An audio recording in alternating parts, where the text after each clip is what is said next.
इतिहास के पहले टॉपिक मानव उत्पत्ति के बारे में थोड़ा सा जान लें, ह्यूमन ओरिजिन के बारे में जान लें। देखिए, मानव उत्पत्ति का जो एक सिस्टम है, यहाँ से शुरू होता है कि जो पुरा पाषाण कालीन मानव था, ये कहाँ से आया। कि मानव जब पुरा पाषाण काल में आया, जिसमें उसने निम्न पाषाण, मध्य पाषाण, उच्च पाषाण काल का जो जीवन जिया, जिसमें उसने पत्थर के तमाम उपकरणों का उपयोग किया, तो उससे पहले ये जो मानव है ये कहाँ से आया, उस मानव की उत्पत्ति का इतिहास है ये छोटा सा। तो इसमें हम लोग देखेंगे, उन मेन फैक्ट को देखेंगे, जिससे आप समझ जाएंगे कि मानव की उत्पत्ति कब और कहां से हुई। ध्यान दीजिएगा, हमारा ये जो कंटेंट है ये जीएस के परसेप्शन में तैयार किया गया है। इसको आप एज अ सब्जेक्ट ना देखें, एज अ ऑप्शनल ना देखें, ये जीएस के पर्पस से तैयार किया गया है। तो इसमें मेनली हमको जो देखना है वो ये कि मानव की उत्पत्ति और क्रमशः मानव को दिए जाने वाले तमाम नाम, जहां से प्रीलिम्स में आपसे क्वेश्चन पूछे जाएंगे। आधुनिक काल में यह स्वीकार किया गया है कि जीवों के क्रमिक विकास की प्रक्रिया द्वारा ही मानव की उत्पत्ति हुई है। अब पहला प्रश्न यहां से क्या हो रहा है कि जो मानव की उत्पत्ति से संबंधित जो आधुनिक विचारधारा है, उसके अनुसार मानव की उत्पत्ति किस आधार पर हुई है। तो मानव की उत्पत्ति जीवों के क्रमिक विकास की प्रक्रिया द्वारा हुई है। ये आपके प्रश्न का उत्तर आपको मिल गया। लगभग 300 करोड़ वर्ष से 7 करोड़ वर्ष पूर्व तक की अवधि में पृथ्वी पर महान जलवायवीय परिवर्तन हुए, जिन्होंने जीवों के विकास को प्रभावित किया। यानी कि जो पृथ्वी पर जो सबसे आरंभिक प्रक्रिया थी जीवन उत्पन्न होने की, वो कब हुई है? 300 करोड़ वर्ष से 7 करोड़ वर्ष के बीच में हुई है। भूवैज्ञानिक दृष्टिकोण के अनुसार पृथ्वी पर जीवन का आरंभ लगभग 35 अरब वर्ष पूर्व माना जाता है। मोस्ट इंपॉर्टेंट है ये कि भारत के विश्व में जीवन का जो उत्पत्ति है या जीवन का जो आरंभ है वो लगभग कितने वर्ष पूर्व हुआ था? तो 35 अरब वर्ष पूर्व पृथ्वी पर जीवन का आरंभ माना जाता है। और लगभग 10 लाख वर्ष पूर्व मानव जैसा प्राणी की उत्पत्ति हुई है, जिसे हम होमिनिड कहते हैं। मोस्ट इंपॉर्टेंट ये हमारे लिए हो जाता है कि सबसे पहले जो मानव जीवन का नाम था, यानी कि जब मानव के जैसा कोई प्राणी दिखाई दिया तो उस प्राणी को जो नाम दिया गया वो था होमिनिड। यानी कि होमिनिड मनुष्य का सबसे पहला और प्राचीन नाम है। ये 2-3 क्वेश्चन यहां से इस एक पेज से निकल के आ गए। अब ये मानव विकास का चरण क्रम है, मोस्ट इंपॉर्टेंट है, जो बहुत ज्यादा पूछा जाता है। मानव विकास का चरण क्रम का मतलब कि जैसे जैसे मानव शरीर की संरचना विकसित होती गई और बदलती गई, वैसे वैसे उसका ये नामकरण किया गया है। तो पूछ लिया जाता है कि इनमें सबसे आधुनिक मानव कौन था, और ये जो क्रम है ये लगाने के लिए पूछ लिया जाता है। तो रामापिथेकस सबसे पहले आएगा। उसके बाद देखिए होमिनिड के बाद क्या आया? रामापिथेकस, फिर ऑस्ट्रेलोपिथेकस, होमो इरेक्टस, निएंडरथाल और होमो सेपियंस, और बाद में होमो सेपियंस सेपियंस आधुनिक मानव के रूप में जाना गया। यहां से लेकर के यहां तक का ये जो विकास क्रम है, इसमें मानव एक बंदर से मानव बना था। यहां पर ये वो बंदर थे जो कि अफ्रीका के जंगल से निकल के आए, और धीरे धीरे इन्होंने जब 2 पैरों पर चलना शुरू किया तो इनके शारीरिक संरचना में परिवर्तन होता गया, और धीरे धीरे आधुनिक मानव तक आते आते ये पूरी तरह से मानवीय संरचना में ढल गया। तो ये भी बहुत महत्वपूर्ण है प्रश्न की दृष्टि से। ये देखिए, इस तरह से हम अगर इसको देखें क्रम से कैसे मानव का विकास हुआ है, इसके हाथ में आप देखेंगे कि ये क्या है? बोन्स है, जिनसे ये जो कहां से मिला? इसको शिकार से मिला। तो मानव हड्डियों को बोन्स के रूप में, हथियार के रूप में इसने इस्तेमाल किया। ये कौन है? ये है ऑस्ट्रेलोपिथेकस। फिर क्या कौन हुआ? होमो हैबिल्स हुए। इनके हाथ में क्या है? ये पत्थर का एक टूल्स है। फिर होमो इरेक्टस, इनके हाथ में क्या दिखाई दे रहा है? आग दिखाई दे रही है। और उसके बाद ये होमो निएंडरथाल्स या होमो निएंडरथेलनिस, इनके पास ये छोटे छोटे भालानुमा ये हथियार दिखाई दे रहे हैं। और ये होमो सेपियंस सेपियंस ये आधुनिक मानव है जो कि सीधा खड़ा हुआ है। मेन चीज ध्यान देना है कि ये जो झुकाव है ये धीरे धीरे कम होता जा रहा है, और ये मानव पूरी तरह से सीधा खड़ा हुआ है, क्योंकि ये आधुनिक मानव है और इसका नाम है होमो सेपियंस सेपियंस। ठीक है। लगभग 3.5 से 2 करोड़ वर्ष के पूर्व, लगभग 3.5 से 2 करोड़ वर्ष पूर्व 3 से 4 फुट का ऊंचा एक कपी यानी कि बंदर का समूह अफ्रीका के घने जंगलों से बाहर निकला और धीरे धीरे मैदानी जीवन में अनुकूलित होने लगा। मानव जीवन की शुरुआत कहां से हुई कि अफ्रीका के जंगल से एक बंदरों का समूह निकला और यह अफ्रीका के घने जंगलों से बाहर निकल करके धीरे धीरे मैदानी एरिया में अपने आप को एडजस्ट करने लगा। समय के साथ इनमें मुख्य 3 परिवर्तन हुए। क्या क्या परिवर्तन हुए? इन्होंने 2 पैरों पर यानी कि सेमी इरेक्ट मुद्रा में चलना शुरू किया। इरेक्ट का मतलब होता है झुका हुआ, ठीक है। तो 2 पैरों पर इन्होंने चलना शुरू किया। हाथ इनके फ्री हो गए। जब 2 पैरों से, पहले 4 पैरों से चलते थे बंदर, लेकिन फिर 2 पैरों से चले तो 2 हाथ, इनके आगे वाले जो हाथ थे जिनके पहले पैरों की तरह इस्तेमाल किए जाते थे, ये फ्री हो गए और इन हाथों से इन्होंने क्या किया? उपकरणों का प्रयोग किया। पीछे में आपने मैप में देखा पिक्चर, मानव पिक्चर, कैसे हाथों में उपकरणों, तो जाहिर सी बात है उनसे फिर काम करना शुरू किया। और ऐसा करते करते फिर लगभग 2 करोड़ वर्ष पहले यह पूर्वज समूह विभाजन की एक शाखा बन गया जिसे रामापिथेकस कहा गया। यानी कि लाखों करोड़ों वर्षों तक इस प्रकार से रहने के बाद इनमें से वह शाखा जो कि पूरी तरह से इस बाहरी माहौल में अपने आप को ढाल लिया जिसने, वो क्या बन गई? रामापिथेकस। और यही रामापिथेकस धीरे धीरे होमोसेपियंस के रूप में परिवर्तित हुए। ये देखिए, ये है रामापिथेकस। ये अभी बंदर ही हैं क्योंकि अफ्रीका के जंगल से निकल के आए हैं, तो धीरे धीरे इनको मानव प्रक्रिया में शामिल हो गए हैं, तो धीरे धीरे, और ये फिर रामापिथेकस से क्या बन गए? ये बन गए फिर ये ऑस्ट्रेलोपिथेकस। ये कौन है?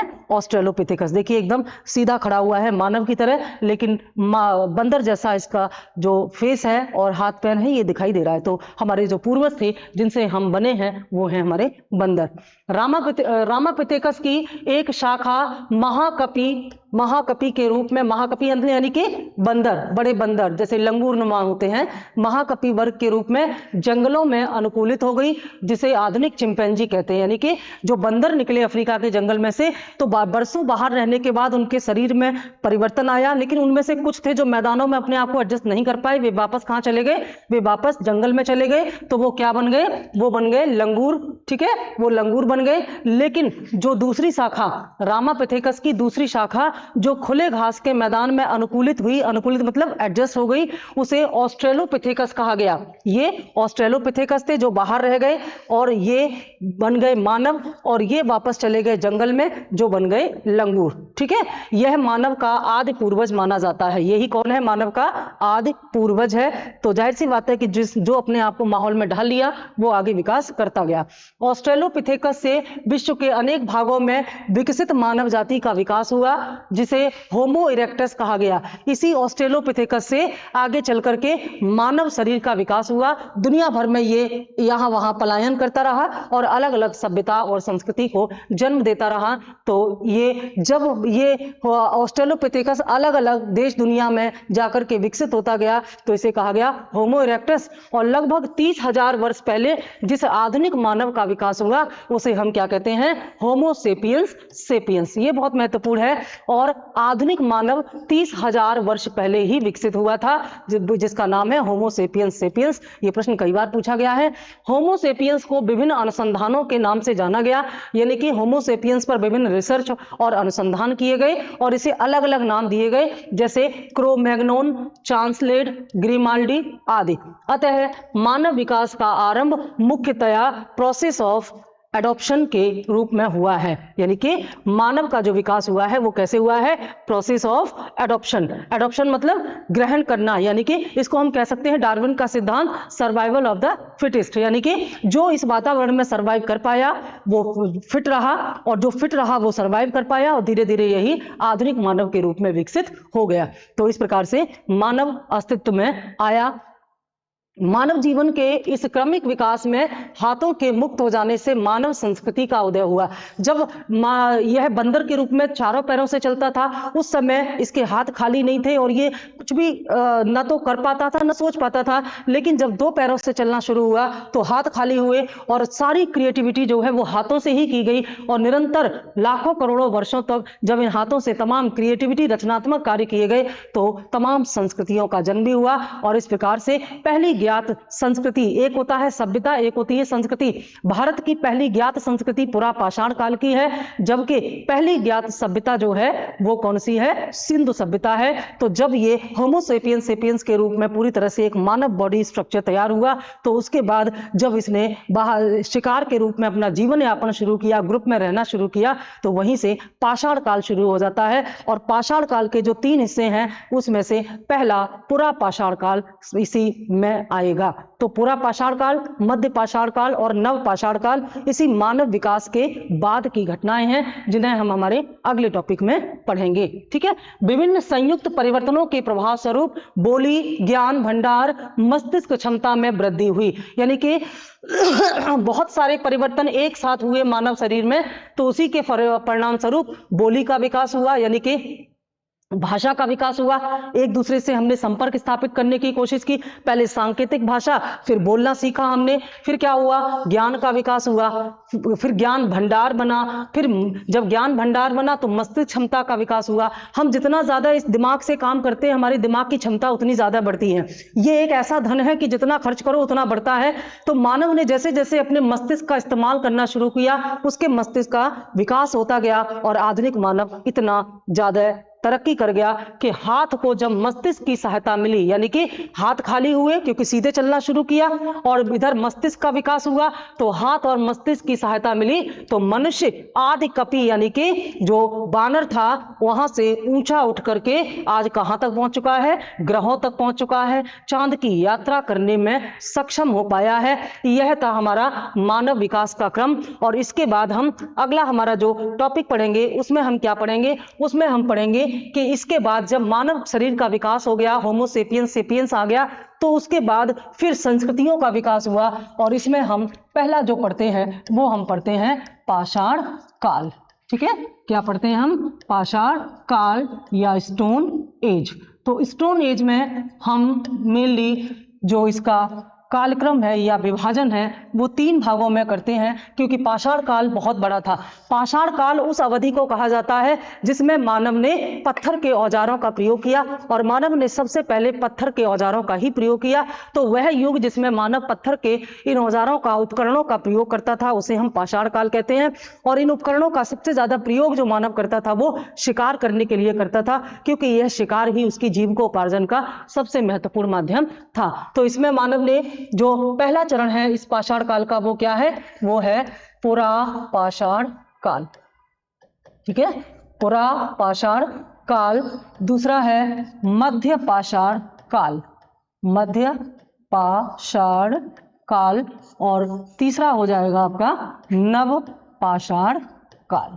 ठीक है, तो जैसे जैसे मानव संरचना में परिवर्तन होता गया, मानव के शिकार करने के तरीके बदलते गए, और उनके द्वारा प्रयोग किए जाने वाले पाषाण उपकरणों का स्वरूप भी बदलता रहा, तो उस आधार पर ये काल विभाजन जो है वो किया गया है। कुल मिलाकर के अगर हम समय अवधि देखें तो 10,000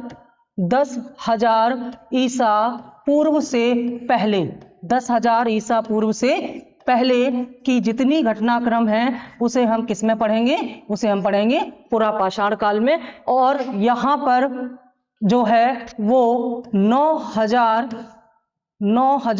से 4,000 ईसा पूर्व, सबसे छोटा काल मध्य पाषाण काल है और सबसे बड़ा काल पुरा पाषाण काल है।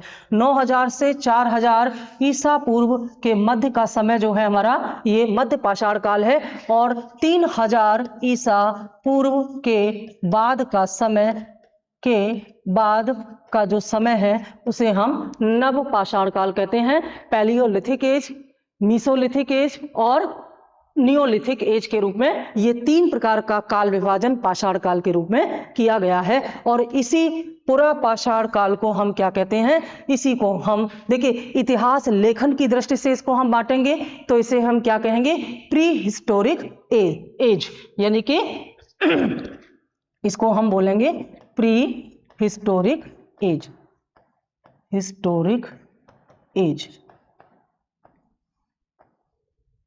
ठीक है, और इसको हम क्या बोलेंगे, इसको हम बोलेंगे प्री हिस्टोरिक एज। ये हो गया, और ये हो गया हमारा, ये भी प्री हिस्टोरिक का ही है, क्योंकि प्री हिस्टोरिक वो एज था जिसमें मनुष्य के को भाषा का ज्ञान नहीं था, लेखन शैली का ज्ञान नहीं था, और हिस्टोरिक एज वो था जिसमें लेखन शैली का ज्ञान था और उसको पढ़ भी लिया गया है। लेकिन प्री हिस्टोरिक और हिस्टोरिक के बीच में एक आता है प्रोटो हिस्टोरिक। तो प्रोटो हिस्टोरिक इसको हम कहेंगे क्योंकि ये वो है जिसमें मानव को लेखन शैली का ज्ञान तो था लेकिन उनकी लेखन शैली को पढ़ा नहीं गया है, इसलिए इसको हम प्री हिस्टोरिक एज या हिंदी में कहेंगे ऐतिहासिक, सॉरी प्रोटो हिस्टोरिक एज कहेंगे। तो प्रोटो का मतलब होता है आद्य ऐतिहासिक काल, ठीक है, आद्य ऐतिहासिक काल हिंदी में, और इंग्लिश में प्रोटो हिस्टोरिक, जिसमें हम सिंधु सभ्यता को पढ़ेंगे, जिसमें हम वैदिक सभ्यता को पढ़ेंगे। और ये हमारा मध्य पाषाण काल है जो इन दोनों को जोड़ता है। इन दोनों के बीच में एक चालकोलिथ भी आता है जिसमें व्यक्ति पत्थर और धातु को साथ साथ इस्तेमाल किया करता था। तो ये पूरा पाषाण अपने आप में बहुत बड़ा है, तो इसीलिए इसको फिर से 3 भागों में बांटा गया है। कौन कौन सा?